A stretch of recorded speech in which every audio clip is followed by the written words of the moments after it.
எல்லாரும் நல்லா இருக்கிறீங்களா? நல்லா இருக்கிறீங்க எல்லாரும்? அன்புமிக்க சகோதர சகோதரிகளை, உங்கள் அனைவரையும் இந்த இனிய நாளிலே சந்திப்பதில் மகிழ்ச்சி அடைகின்றேன்.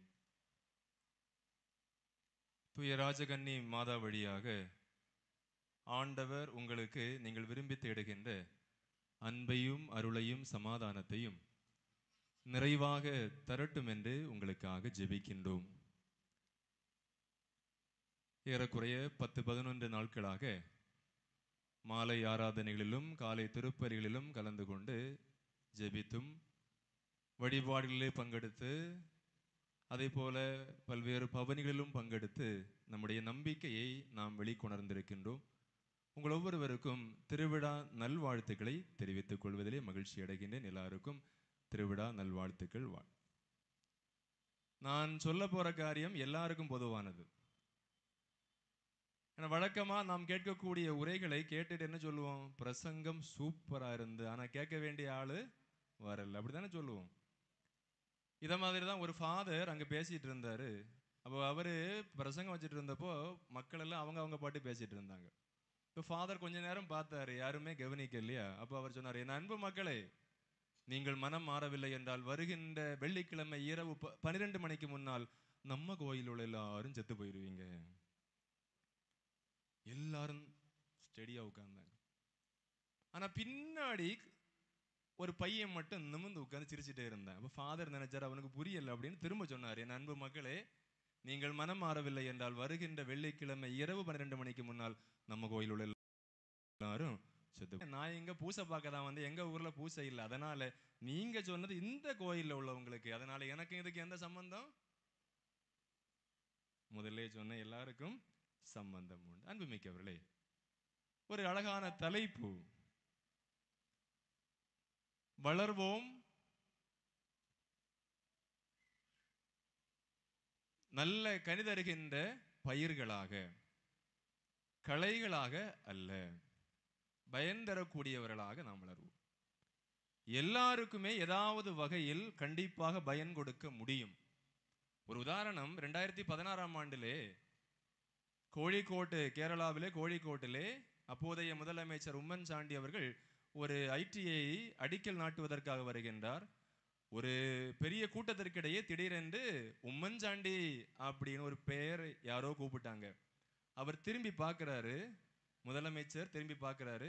3ஆம் வகுப்பு படிக்கக்கூடிய சிவானி என்கின்ற குழந்தை நின்று கொண்டிருந்தாள்.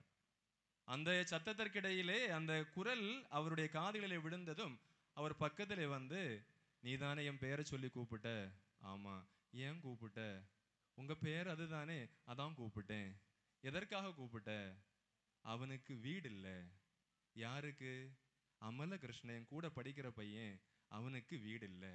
நீங்க நிறைய வீடு வச்சு கொடுக்குறீங்க இல்லையா, அவனுக்கு ஒரு வீடு வச்சு கொடுக்க கூடாதா அப்படின்னு கேட்ட உடனே பக்கத்தில் நின்ற இன்னொரு சின்ன குழந்தை, அதே வகுப்பில் படிக்கக்கூடிய விஷ்ணு என்கின்ற பையன் சொல்கிறான், அவங்க அம்மாவும் அப்பாவும் ரொம்ப முடியாம இருக்கிறாங்க, நீங்க ஒரு வீடு வச்சு கொடுப்பீங்களா அப்படின்னு இந்த 2 குழந்தைகளும் கேட்குறாங்க. அப்போ உம்மன் சாண்டி என்ன செய்யறாரு? விசாரிக்கிறாரு. ஆசிரியர்களிடத்தில் விசாரிச்சு விஷயம் உண்மை. அப்போது சொன்னார், 3 லட்சம் ரூபாய் நான் தருகிறேன் என்று அவர் ஆணையிடுகின்றார். அதன் பிறகு ஆட்சி மாறுகின்றது. அவர் பதவி இழக்கின்றார், எதிர்க்கட்சி தலைவராக மாறுகின்றார். ஆனாலும் அவர் கொடுத்த வாக்குறுதியை மறக்கவில்லை. அதன் பிறகு கவர்மெண்டினுடைய அரசாங்க பணம் கிடைக்க தாமதமாகிறது. அவர் தன்னார்வலிடத்திலே கலந்து ஏறக்குறைய 16 லட்சம் ரூபாய்க்கு ஒரு வீடு இந்த அமலகிருஷ்ணனுக்கு ஏற்பாடு செய்கின்றார். அந்த வீடு திறப்பு விழாவிற்கு உம்மன் சாண்டி வருகின்றார். இந்த 2 குழந்தைகளையும் அழைத்து, இவர்கள் செய்த, இவர்களுடைய அழைப்பின் அந்த குரலை கேட்டு அதற்கான பயன்தான் இந்த வீடு என்று அமலகிருஷ்ணனுக்கும் அவனுடைய பெற்றோருக்கும் வாழ்நாள் முழுவதும் கனவாக இருந்த வீடு கிடைப்பதற்கு இந்த குழந்தைகள் காரணமாக இருக்கின்றார்கள். எனவே தான் சொன்னேன், எல்லாராலும் ஏதாவது கண்டிப்பாக செய்ய முடியும். மனம் இருந்தால் மார்க்கம் உண்டு. சரி, இந்த உலகத்தில் அருவருப்பான 3 நபர்கள் யார் தெரியுமா உங்களுக்கு? உலகத்தில் அருவருப்பான 3 நபர்கள். ஒன்று, சொல்றீங்களா பதில்? சொல்லுங்க. நீங்களும் இருக்கிறது பார்த்தா எல்லா பதிலுக்கும் எல்லா கேள்விக்கும் பதில் சொல்ற போல உட்கார்ந்துருக்கீங்க. வாழ்த்துக்கள். அருவருப்பான 3 நபர்கள். ஒன்று, தன்னுடைய மாணவனின் கல்வியிலே பொறாமைப்படுகின்ற ஆசிரியர் இந்த உலகத்தில் அருவருப்பானவர். இரண்டாவது, தன் வயிறை மட்டும் பார்க்கக்கூடிய தந்தை. அர்த்தம் புரியுதா? அதாவது அவர் வயிறு முட்டை குடிப்பாரு, வயிறு முட்டை சாப்பிடுவாரு, மக்களுக்கும் மனைவிக்கும் ஒழுங்கா சாப்பாடு போட மாட்டார். தன் வயிறை மட்டும் பார்க்கக்கூடிய தந்தை இந்த உலகத்தில் அருவருப்பானவர். சந்தோஷப்பட்டீங்க தானே? அடுத்து உங்களுக்கு தான். மூன்றாவது, தன் மகளோடு போட்டி போட்டுக்கொண்டு தன்னை அலங்கரிக்கின்ற தாய். என்ன சொல்றீங்க? நாங்க ரெண்டு பேரும், எங்க ரெண்டு பேரையும் பார்த்தா அக்கா தங்கச்சின்னே சொல்றாங்க. அது கேவலம். பரபரப்பான ஒரு உலகத்திலே எதையாவது நாம் செய்ய வேண்டும் என்றுதான் செய்து கொண்டிருக்கிறோம், ஓடிக்கொண்டே இருக்கிறோம். எதற்கெடுத்தாலும் கோபம் வருகிறது, கெட்ட வார்த்தை பேசுகிறோம், படபடப்பாக இருக்கிறது. இன்னும் கோபத்தை டீல் பண்ணுகிற விதமே வித்தியாசமா இருக்கு. பலர் விமான நிலையத்திலே 2 பேர் சண்டை போடுறாங்க. ஜப்பானுக்கு போக வேண்டிய ஆள் அங்க நின்ற விமான நிலைய ஊழியரிடத்திலே சண்டைக்கு போறாரு. நல்லா கோவப்பட்டு திட்டுறாரு, அடிக்க போறாரு. ஆனா அந்த மனிதன் கோவப்படவே இல்லை. விமானம் வந்தது, ஜப்பானுக்கு போக வேண்டிய பயணி போய்விட்டார். இன்னொரு ஆள் கேட்டாரு, உங்களை இவ்வளவு கோவப்பட்டார் இல்லையா, அடிக்க வந்தார் இல்லையா, நீங்க ஏன் எதுவும் பேசல, உங்களுக்கு கோவமே வரலையா அப்படின்னு. அவர் சொன்னார், எனக்கு கோவம் வந்தது, ஆனா நான் அதை டீல் பண்ண விதம் வித்தியாசம். எப்படி? எங்களுக்கும் சொல்லி தருங்க. அவர் சொன்னாரு, அந்த பயணி ஜப்பானுக்கு போறாரு, அவருடைய பொருட்கள் எல்லாம் அமெரிக்காவுக்கு போகுது. ஒவ்வொருவரும் கோபத்தை டீல் பண்ணுகிற விதமும் வித்தியாசமாகத்தான் இருக்கிறது. அதனால்தான் இன்றைக்கு உலகத்தினுடைய தூரம் குறைந்து விட்டது. ஒரு நொடியிலே அல்லது ஒரு நிமிடத்திலே அமெரிக்காவில் உள்ளவர்களோடு நம்ம என்ன செய்ய முடியும்? பேச முடியும். சரிதானே? உலகத்தின் தூரம் குறைந்து விட்டது. ஆனா நம்ம தெருக்களில் வீட்டுக்கு வீடு உள்ள தூரம் ஒண்ணு. இரண்டாவது, வீட்டுக்குள்ள அறைகளுக்குள்ளே உள்ள தூரம் அதுவும் போட்டு, மனங்களுக்கிடையான தூரம் பெருகி கொண்டுதானே வருகிறது. சரி, ஏன் சண்டை போடாம கத்துறோம்? பக்கத்துல நிக்கிறோம், ஏன் கத்துறோம்? சண்டை போடாம கத்துறோமா இல்லையா? ஏன் கத்துறோம்? பக்கத்துல நிக்கிறோம், என்ன சத்தம் போடுறோம்? ஏன் போடுறோம்? ஏன்னா உடல் தான் பக்கத்தில் இருக்கு, மனங்கள் ரெண்டும் தூர இருக்கு. இது சரி செய்யப்பட வேண்டும். நன்மை செய்து பயனுள்ளவர்களாக நாம் வாழ வேண்டும். எனவேதான் நம்முடைய குடும்பங்கள் தான் முதல் ஆலயங்களாக இருக்கிறது, முதல் பள்ளிக்கூடங்களாக இருக்கிறது. குடும்பம் என்கின்ற விளைநிலம் சரியாக இருந்தால் களைகள் வருவதற்கு வாய்ப்பு குறைவு. மண் நல்லா இருந்தா களை வராது. பண்பட்ட நிலத்தில் களைகள் உருவாகுவது குறைவு. எனவேதான் எப்படிப்பட்ட குடும்பங்கள் களைகளை உருவாக்கும் என்று 1-2 குடும்பங்களை பார்ப்போம். அதன் பிறகு எப்படிப்பட்ட குடும்பங்கள் பயனுள்ளவர்களை உருவாக்கும் என்று 2 குடும்பங்களை பார்ப்போம். சரியா? ஒன்று, என்னோட யாரும் கோவப்படக்கூடாது, யாருக்காவது பிடிக்கலன்னா அமைதியா இருந்துருங்க. சரியா? ஒன்று, குடும்பம் ஒரு சாராய கடை. எந்த குடும்பம் சாராய கடையாக இருக்கிறதோ அந்த குடும்பம் களைகளை உருவாக்கும். எப்படி தெரியுமா? எதற்கெடுத்தாலும் குடி. பிறந்த நாள்னா குடி, நூல் கட்டுனா குடி, புப்புனித நீராட்டுனா குடி, ஞான ஸ்நானம்னா குடி, புது நன்மைன்னா குடி, பூ வைப்புனா குடி, பொண்ணு பாப்புனா குடி, என்கேஜ்மெண்ட்டுக்கு குடி, கல்யாணத்துக்கு குடி, திருவிழாவுக்கு குடி, சாவுக்கு குடி, மோட்ச விளக்குக்கு குடி. பணம் கூட கூட பாட்டிலுடைய அளவு என்ன செய்யுது? வீட்டில் கூடுகிறது. நான் பல இடத்துக்கு போகும்போது நிறைய பிராண்டுகளை பார்த்துருக்கிறேன். நீங்க நினைக்கிற நெப்போலியன் வீரன் அந்த பிராண்ட் இல்லை. இந்த ஆண் சொல்லக்கூடிய பிராண்டு கடையில் கேட்டால் கிடைக்காது. ஒரு 6 பிராண்ட் நான் பார்த்துருக்கிறேன். எப்படி தெரியுமா? முதல் பிராண்ட் என்னன்னா குழி விழுந்தான். குழி விழுந்தான்னா ஒரு பாட்டில் குடிச்சா பக்கத்து ஓடையில் அப்படியே என்ன செய்வாரு? கமந்து கிடப்பாரு. முதல் பிராண்ட் என்னது? குழி விழுந்தான். ரெண்டாவது மணப்பெண். நீங்க பார்த்துருப்பீங்க, ஒரு பெக்கு உள்ள போன அப்படியே மணப்பெண் போல வெக்கப்பட்டு நிற்பாரு, அப்படியே வலியும். பார்த்துருக்கீங்களா? மூன்றாவது பிராண்டு புல்லு பிடுங்கி. ஒரு ஒன்று அடிச்சா அதுல உட்கார்ந்தாருன்னா எல்லா புல்லையும் ஒன்னொன்னா என்ன செய்வார்? அவரு புடுங்கி முடிகிறது வரைக்கும் அதிலேயே உட்கார்ந்துருப்பார். நாலாவது போஸ்ட்மேன். சொந்த வீடை தவிர மீதி எல்லா வீட்லையுமே தட்டிட்டு நிற்பாரு. இந்த பழைய ஒரு பெட்டி கடை உண்டு தெரியுமா உங்களுக்கு? இந்த பலகை அடுக்குவாங்க, எல்லாம் மேல லைட்டு போட்டிருக்கு, எலக்ட்ரிசிட்டி லைட்டு போட்டிருக்கு. இவர் பார்த்தாரு, வீட்டுக்கு மேல மாடி லைட்டு போட்டிருக்கு, கதவு பூட்டி இருக்கு. அந்த பெட்டி கடையில் நின்று மக்களை வசந்தா கதவை தொரட்டி, மக்களை வசந்தா கதவை தொரட்டி, மக்களை வசந்தா கதவை தொரட்டி. வசந்தா இருந்தா தானே கதவு திறப்பா. ஆக சொந்த வீடை தவிர மீதி எல்லா வீட்டுக்கும் போய் என்ன செய்வார்? அவரு கதவு தட்டக்கூடிய போஸ்ட்மேன். 5வது மரம் ஏறி ஒரு பெக்கு போட்டா எல்லாம் மரத்திலையும் ஏறுவார். பப்பாளி, வாழை, முருங்கை எல்லாத்துலயும் ஏறி கீழே விழுந்து கிடப்பார். 6வது ரட்சகர் மெசியா ஒரு பெக் அடிச்சா 3 நாள் தாண்டி தான் இயேசு கிறிஸ்துவ போல கண்ணு முழிக்கும். இந்த பிராண்ட் கடையில கிடைக்காது. பையன் வெக்கமே இல்லாம அப்பாட்ட சொல்றான் இல்லையா, அப்பா நம்ம வீட்டு கல்யாணத்துக்கு என் ஃப்ரெண்ட்ஸ் வரணும்னா நீங்க பார்ட்டி வைக்கணும் சொல்லலையா, அதுக்கு ஒரு 5000 ரூபாய் தனியா ஒதுக்கி வையுங்கள். அன்புமிக்கவர்களே, போதையில் மிதக்கக்கூடிய குடும்பங்களில் இறையருள் குறைந்த குடும்பங்களாகத்தான் இருக்கும் என்பதை உணர வேண்டும். நான் யாரையும் குறை சொல்வதற்காக வரவில்லை. ஒருவேளை ஒருவருடைய மனதிலாவது ஒரு மாற்றம் வந்தால் கடவுளுக்கு நன்றி. எசாயா 5ஆம் அதிகாரம் 11வது வார்த்தை சொல்லுகிறது, விடியற்காலையிலே விழித்தெழுந்து போதை தரும் மதுவை நாடி அலைந்து இரவு வரை பொழுதை போக்குவதற்கு ஐயோ கேடு. நீதிமொழியில் 23:24 சொல்லுகிறது, குடிகாரரும் பெருந்தேனியரும் முடிவில் ஏழைகளாவர், உண்டு குடித்த மயக்கம் கந்தையை உடுத்துவிக்கும். சீராக்கு ஞானம் 19:1 சொல்லுகிறது, குடிகாரரான தொழிலாளர்கள் ஒருபோதும் செல்வராக முடியாது. சிறியவற்றை புறக்கணிப்போர், இது குடிக்கு மட்டும் இல்ல, செல்போனா இருக்கட்டு அல்லது எந்த போதை பழக்கமா இருந்தாலும் சரி, எதற்கு அடிமையாக இருந்தாலும் சரி, சிறியவற்றை புறக்கணிப்போர் சிறிது சிறிதாக வீழ்ச்சி அடைவர். சரிதானே? முதல்ல ஆரம்பத்திலே கவனமா இல்லைன்னா நாங்க என்ன இருக்குன்னு பார்க்க தான் குடிக்க போனோம், அடுத்து வெளியே வரவே முடியல. சிறியவற்றை புறக்கணிப்போர் சிறிது சிறிதாக வீழ்ச்சி அடைவர் என்று சீராக்கு ஞானம் சொல்லுகிறது. சீராக்கு ஞானம் 31:30 சொல்லுகிறது, குடிவரி சீற்றத்தை தூண்டி விடுகிறது, வலிமையை குறைக்கிறது, காயத்தை ஏற்படுத்துகிறது. எந்த காயம் தெரியுமா?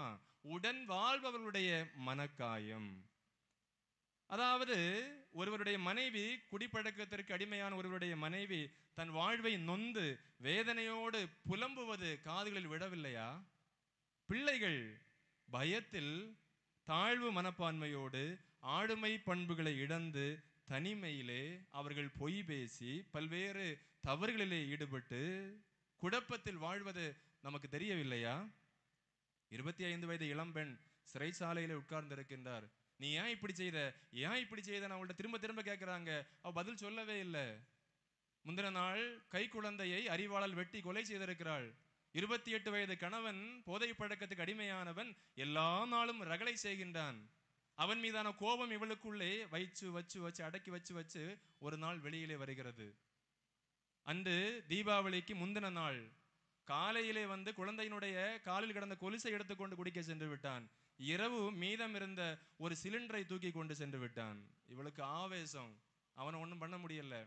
மறுநாள் காலையிலே குழந்தைக்கு எல்லாரும் பக்கத்து வீடுகளிலே புத்தாடை, ஊர் முழுக்க புத்தாடை உடுத்தி தீபாவளி கொண்டாடிய பொழுது குழந்தைக்கு பால் வாங்க காசு இல்லை. இந்த விரக்தியிலே, கோபத்திலே, அவன் மீது உள்ள கோபத்திலே குழந்தையை அறிவாளால் வெட்டி கொலை செய்கிறாள். அப்போதும் அவளுக்கு கோபம் அடங்கவில்லை. தீ வைத்து கொளுத்தி விடுகின்றாள். வாய்ப்பு கிடைச்சிருந்தா அவனையே போட்டிருப்பா. பல பெண்களுடைய இரக்கம் தான் பல ஆண்கள் இன்று உயிரோடு இருப்பதற்கு காரணம். இல்லைன்னு சொல்லுங்க, இல்லையா? வேதனைகளை தாங்கிக் கொண்டிருக்கக்கூடிய பல பெண்களுடைய தியாகம் தான் நம்முடைய குடும்பங்களை இன்று பாதுகாத்து கொண்டிருக்கிறது. ஆனா ஆண்கள் என்ன சொல்லுவாங்க? நான் ஆம்பளை, நான் உழைக்கிறேன், நான் குடிக்கிறேன். அந்த பாதிப்பு வீட்டில் இருக்கக்கூடிய பெண்களுக்கு, பிள்ளைகளுக்கு கோபம், எரிச்சல், விரக்தி, வெறுப்பு, பயம், தனிமை. தனிமையில உட்கார்ந்து அழுறாங்க. எதுக்கு சிரிக்கிறாங்க, எதுக்கு அழுறாங்கன்னு நிறைய பெண்களுக்கு தெரியவில்லை. ஆய்வு சொல்லுகிறது, ஏறக்குறைய 70% பெண்கள் நம்முடைய குடும்பங்களிலே மன நோய்களுக்கு ஆட்பட்டிருக்கின்றார்கள். ஒரு சின்ன மெல்லிய கோடு தான், அந்த கோடு தாண்டிச்சுன்னா பைத்தியம் ஆயிரும். எனவே மது அருந்துவது தற்காலிக தற்கொலைக்கு சமம். ஏனென்றால் சுய நினைவோடு எதையும் செய்வதோ சொல்வதோ கிடையாது. வள்ளுவர் அழகாக சொல்லுகின்ற 930வது குறளில், கள்ளுண்ணா பொழுதினிலே கழித்தானே காணுங்கால் உள்ளான்கொல் உண்டதன் சோர்வு. அவர் என்ன சொல்றாரு தெரியுமா? எப்பா, ஒருத்தன் குடிச்சிட்டு ரோட்ல படுத்திருக்கிறான் இல்லையா, நினைவில்லாம படுத்திருக்கிறான். அவனை பார்க்கும்போது நான் குடிச்சாலும் எனக்கு நிலைமை இப்படித்தான் தெரிஞ்ச பிறகு உனக்கு எப்படியப்பா குடிப்பதற்கு மனம் வருகிறது? அதான் ஒரு கவிஞர் சொன்னார், மானங்கெட்டவன் இவன் இடுப்பில் இருப்பதை விட அவிழ்ந்து போவதே மேலன்னு. வேட்டி கூட என்ன செய்யுது? உறிஞ்சு போகுது. குடிக்கும் போது பிளாக் அவுட் ஆகுது. இரவு செய்தது பகல் விடிய காலையில் தெரியல. அவர் என்ன செய்வார் தெரியுமா? குடிச்சிட்டு வந்து நைட் இன்ஸ்பெக்டர் ஃபோன் பண்ணுவார், ஏய் நீ என்ன ஊர்ல பெரிய ஆளா அப்படின்னு. காலையில 5 மணிக்கு போலீஸ் கதவை தட்டுது. என்ன, நேற்று நைட் இன்ஸ்பெக்டர் ஃபோன் பண்ணது? நான்பா போன் எடுத்து பார்த்து அங்கே இருக்குது, இன்ஸ்பெக்டர் ஃபோன் பண்ணி இருக்கிறது. Block out. அதாவது என்ன செய்கிறார்கள் என்று நமக்கு உணர முடியாத ஒரு நிலையை போதை பழக்கம் கொண்டு வருகிறது. ஒரு சிலர் நம்முடைய குடும்பங்களிலே நடை பிணங்களாகத்தான் இருக்கின்றார்கள். வெளியூரிலே வேலை, லீவுக்கு வருவாருன்னு தெரிஞ்சாலே அந்த அம்மா கோயில்ல 1000 நேச்ச போடுது இல்லையா? திருவிழாவுக்கு வரவே வேண்டாம், வந்தா எங்க சந்தோஷம் போகும்? எல்லா நாளும் நாங்கள் சமைக்கிறோம், எல்லா திருவிழாவுக்கும் சமைக்கிறோம், ஆனா இதுவரைக்கும் நிம்மதியாக சாப்பிட முடியவில்லை என்று வேதனைப்படுகின்ற எத்தனையோ பெண்களும் குழந்தைகளும் நம்முடைய இல்லங்களிலே இல்லையா? அந்த பிள்ளை ஃபோன் பண்ணது, 7 வயசு பிள்ளை, அப்பா நீங்க லீவுக்கு இப்ப வரேண்டாம், எங்களுக்கு 2 3 கல்யாண வீடு இருக்குது, நீங்க வந்தா நாங்க போக முடியாது, நாங்க எல்லாம் கல்யாணத்தை முடிச்ச பிறகு நீங்க வாங்க. அவர் பிள்ளைக்கு சர்ப்ரைஸ் கொடுத்தாரு. எப்படி? யார்கிட்டையும் சொல்லாம விடிய காலம் வந்து வீட்டில் நிற்கிறாரு. அந்த குழந்தைய தட்டி எழுப்புறாரு. அது முழிச்சு பார்க்குது. பார்த்துட்டு அம்மாட்ட கேட்குது, அம்மா அப்பா எப்போ போவாரு? சொந்த குழந்தை. அம்மா அப்பா எப்போ போவார்? அது மட்டும் இல்லை, சில வீட்டில் அந்த வீட்டில் குடி பழக்கத்திற்கு அடிமையானவர்களுக்கு சில மாத்திரைகள் மருத்துவ ஆலோசனைப்படி கொடுப்பாங்க அவருக்கு தெரியாம. அந்த அம்மா 36 நாள் லீவுக்கு வந்த ஆளுக்கு கொடுத்து கொடுத்து அப்படியே படுக்க வச்சிருக்கிறாங்க. இல்லைன்னா இவர் வயலண்ட் ஆயிடுவார், அடியும் உதையும் தான், கெட்ட வார்த்தையும். இந்த அம்மா என்ன செய்யுது தெரியாம மாத்திரை கொடுத்து கொடுத்து அவர் படுத்துட்டே இருப்பார். அது ஒரு பணத்தை சமம் தானே. அவர் எழும்புனா பிரச்சனை, அதனால படுக்க வச்சு சரி 37வது நாள் லீவு முடிஞ்சு போகணும், அன்னைக்கு மாத்திரை கொடுக்க வேண்டாம், டிராவல் பண்ண வேண்டியதில்லைன்னு சொன்னா அன்னைக்கு காலையில இருந்தே பயங்கர சண்டை. அப்ப அந்த அம்மா என்ன நினைச்சிருக்கீங்க, அவன் இருக்கிறதுக்கு செத்து போவது மேல் என்று பல நேரங்களில் நாம் நினைக்க தோன்றுகிறது. எனவேதான் என்னை மன்னித்துக் கொள்ளுங்கள், சில வீடுகளில் அப்பாக்கள் செத்தாதான் குடும்பமே நல்லா ஆகுது. நான் இதை சொல்லக்கூடாது, ஆனா சொல்றேன். சில குடும்பங்களில் அப்பாக்கள் இறந்தால்தான் குடும்பங்கள் நன்றாக, ஏன்னா இருக்கிறது வரைக்கும் பிரச்சனை, ஒரு முன்னேற்றம் இல்லை, கடன் சுமை அதிகமாய்த்து கொண்டு போற. அவர் வேலைக்கு போறாரு, ஒரு குடும்பத்தை பார்ப்பதில்லை. ஆனா அப்பா இறந்த பிறகு பிள்ளைகள் தலையெடுக்கிறாங்க. அம்மாவுடைய முயற்சிகள் எல்லாத்தையும் சேர்த்து வெற்றி பெற்ற குடும்பங்கள் நமக்கு தெரியாதா? ஆனா அவர் சொல்லுவார் 60 வயசுக்கு பிறகு, நான் திருந்திட்டேன், எனக்கு நிறைய நோய் இருக்குது, நீங்க என்ன நல்லா பாருங்க, நான் இனி குடிக்க மாட்டேன். அடே, நல்ல காலத்துல ஒழுங்கா குடும்பத்தை பார்க்காம நீ 60 வயசுக்கு பிறகு உனக்கு சரிதானே? எனவேதான் போதை பழக்கம் நம்முடைய குடும்பங்களை சீரழிக்கும். இது ஒரு பக்கம். இனி உங்களுக்கு, அதாவது போதை என்பது ஒரு நோய், சரியா? நான் இவ்வளவு கோபமா சொன்னாலும் போதை என்பது என்னது? ஒரு நோய். எனவே போதை பழக்கத்துக்கு அடிமையானவர்களை நோயாளிகளாகத்தான் என்ன செய்யணும், நம்ம பார்க்கணும். அவர்களுக்கான மருத்துவ சிகிச்சை செய்யணும். 21 நாட்கள் பல இடங்களிலே அவர்களுக்கு சிகிச்சைகள் செய்து கொண்டிருக்கின்றார்கள். அப்படிப்பட்ட இடங்களை கண்டுபிடித்து நம்முடைய போதை நோய்க்கு ஆட்பட்டவர்களை மருத்துவம் செய்வது மிக இன்றியமையாதது. எனவே எந்த குடும்பத்தில் சாராயம் ஆராய் பெருக்கெடுத்து ஓடுகிறதோ அந்த குடும்பம் கலைகளை உருவாக்கக்கூடிய குடும்பம். இரண்டாவது, குடும்பம் ஒரு சினிமா தியேட்டர். சந்தோஷப்பட்டீங்களே, ஆண்களை தான் சொல்றாரு, அடுத்து உங்களுக்கு தான். அதாவது எப்ப பார்த்தாலும் டிவி ஓடிட்டே இருக்குது, 24 மணி நேரம் சீரியல். நாங்க மாதா டிவி தான் பார்க்கிறோம். ஆமா, மாதா டிவி பார்த்தாலும் அளவுக்கு மீறினா நஞ்சு தான் அது, சரிதானே? 24 மணி நேரமும் ஓடக்கூடிய டிவிகள் நம்ம வீட்டில் இல்லையா? பாலுகாய்ப்புக்கு வீட்டுக்கு போனா, அம்மா பைபிள் அங்க, அது அங்க கிடக்கு ஃபாதர், திருஹிருதய போட்டோ ஆர்டர் கொடுத்துருக்கு ஃபாதர், கதவை திறந்தா 64 இன்ச்சு நிக்குது, வாங்க உள்ளே. டிவி முதலே வாங்கி வச்சுட்டாங்க, ஆனா திருஹிருதய படம் பைபிளும் நினைவே இல்லை. உண்டா இல்லையா? எனவேதான் நம்முடைய குடும்பங்கள் சினிமா தியேட்டராக மாறுகின்ற பொழுது குடும்பத்திலே கலைகள் உருவாவது உறுதி. அதாவது 24 மணி நேரமும் ஒரு தொடர் ஓடிக்கொண்டிருக்கிறது. அது என்ன வருது? அடுத்த குடும்பத்தை கெடுக்கிறது எப்படி, அடுத்தவன் மனைவியை எப்படி ஆட்டையை போடுவது, அடுத்தவனுடைய கணவனை எப்படி வசீகரிப்பது, 2வது திருமணம் வீட்டுக்கு தெரியாம எப்படி செய்வது, அப்படிதான் நடக்குது. குடும்பத்தில் விஷம் வைப்பது எப்படி, மாமியாருக்கு தெரியாம மருமகளை க்ளோஸ் பண்றது எப்படி, சொந்த கணவனை ஏமாத்துறது எப்படி, அதுவும் போட்டு 24 மணி நேரம் கேக்குதா? நீங்க சொல்லுங்க, 24 மணி நேரம் ஒரு வீட்டுக்குள்ள அழுக சத்தம் கேட்டா அந்த குடும்பம் வழங்குமா? எப்ப பார்த்தா அழாத சீரியல் ஏதாவது இருக்குதா? ஒரு அம்மா வந்தாங்க, ஃபாதர் என் பையனை நல்ல மந்திரிங்க, எனக்கும் ஜெபம் செய்யுங்க, எனக்கு உறக்கமே வரல, எனக்கு நெஞ்சு பக்கு பக்குன்னுது, இவன் சிக்கி சிக்கி தெரிக்கிறான். அப்ப நான் ஜெபம் செய்துட்டு கேட்டேன், அம்மா எப்போ நீங்க தூங்குவீங்க? அது நாங்க 12 மணி ஆகும் ஃபாதர், எல்லா நாடகமும் நான் ஒரு சைடில் பார்ப்பேன், பையன் அவனுக்கு ரூமில் டிவி வச்சு கொடுத்துருக்குறோம் அப்படின்னு. அந்த டைமில் ஆதிரா 11 மணிக்கு அப்புறம் நாடகம் வரும், பேய் நாடகம். பார்த்துருக்குறீங்க எல்லாரும்? அந்த நாடகம் பேய் நாடகம். நீங்க பாருங்க, அந்த பேய் நாடகத்தில் என்ன வரும்? மண்டவோடு ஆவி ஓ சவுண்டு இதெல்லாம் கேட்டுட்டு தூங்குற ஒருத்தனை யாரு தாளாட்டுவா? அவன் தாளாட்டுவாங்க. அவன் சிக்கி சிக்கி தான் என்ன செய்வான்? தெரிப்பான். அந்த அம்மாவுக்கு நெஞ்சு பக்கு பக்குன்னு தான் இருக்கும்.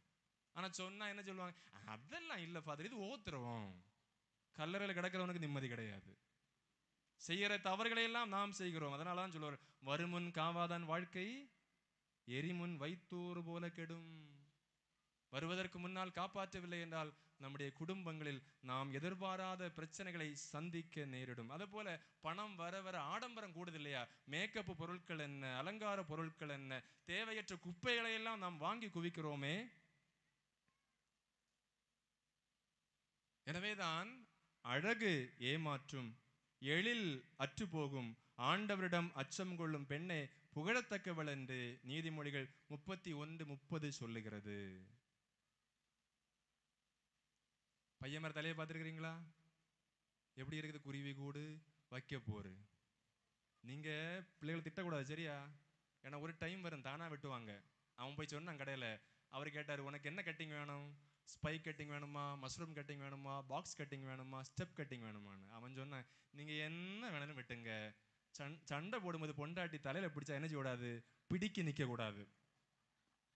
அதனால பயப்படாதீங்க, தானா என்ன செய்வாங்க? சமயம் வரும்ப வெட்டி விட்டுருவாங்க. அன்புமிக்கவர்களே, நம்முடைய குடும்பங்களில் நாம் கவனமாக இருக்க வேண்டும். என்னை பொறுத்தவரையிலே குடிக்கு அடிமையான ஆணும் சீரியல் பார்த்து கொண்டு இருக்கக்கூடிய பெண்ணும் ஒரே போல உள்ளவங்க தான்.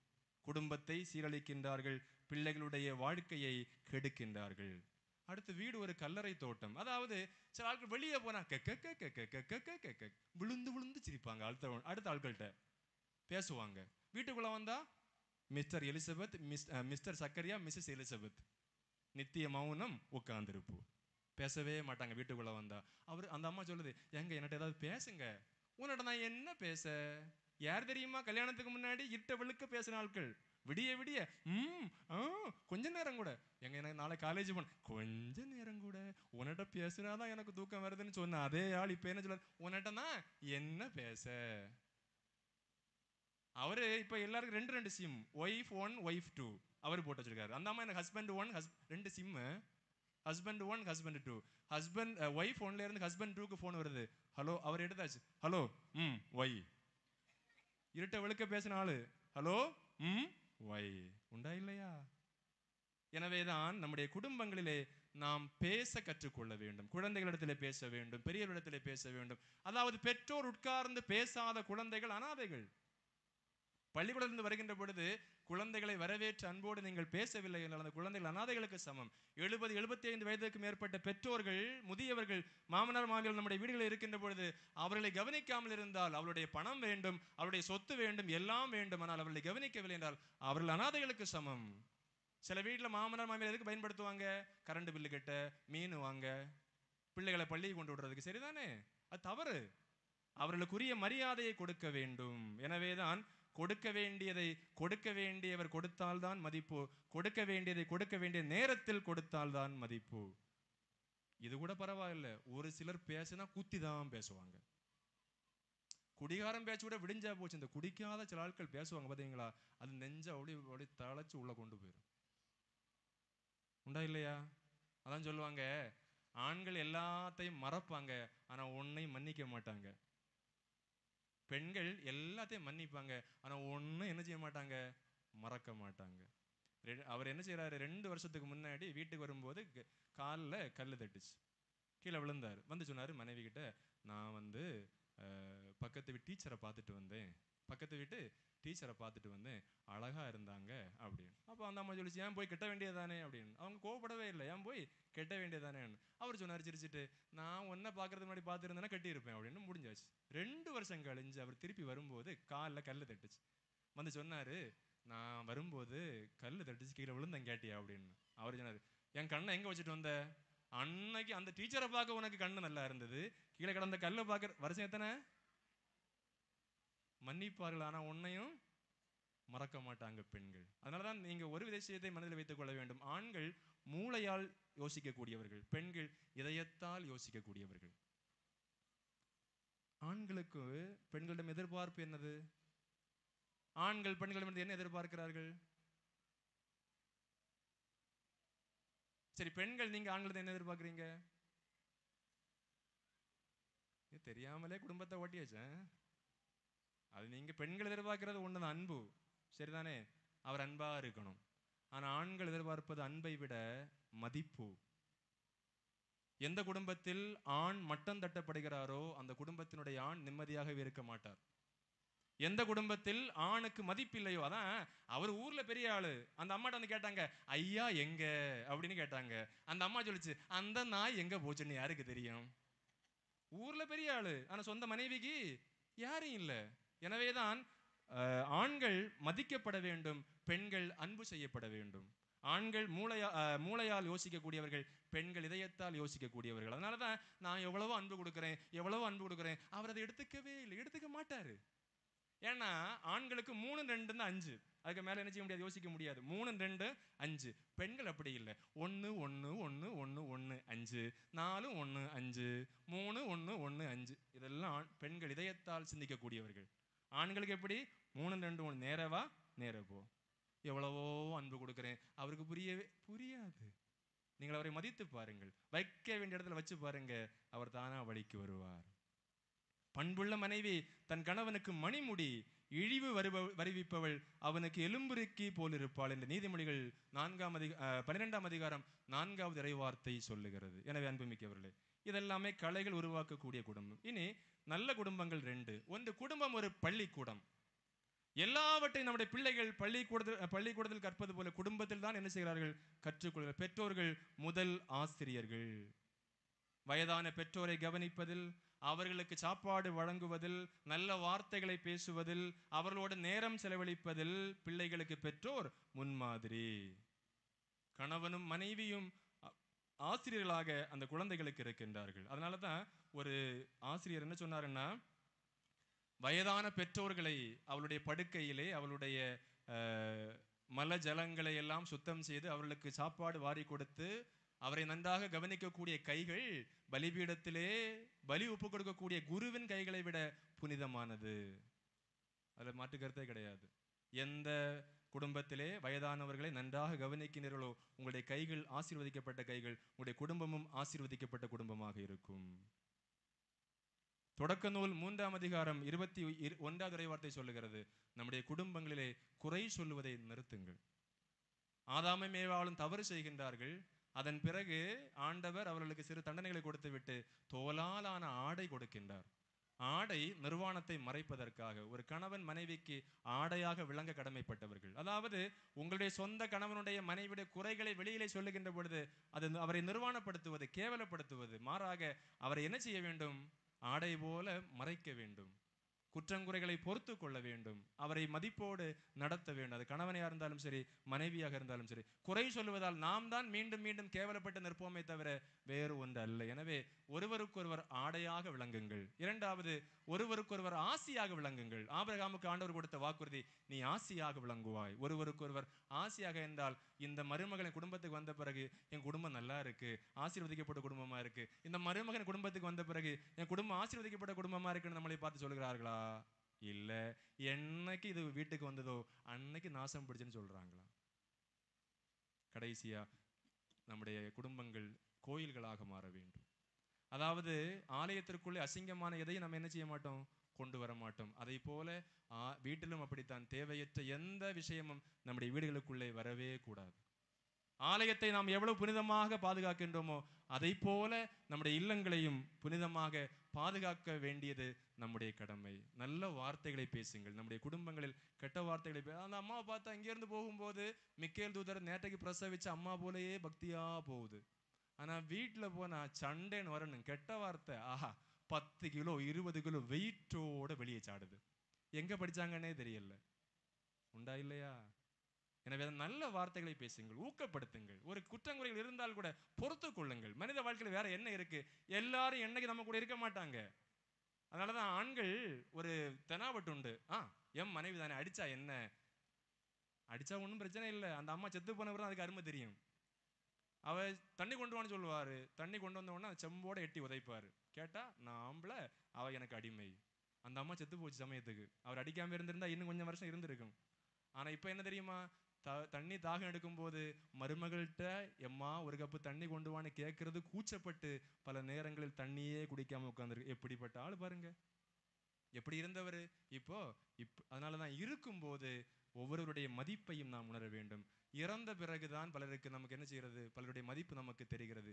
உயிரோடு இருக்கின்ற பொழுது கொடுக்காத எதுவும் செத்த பிறகு கொடுப்பது வீண்.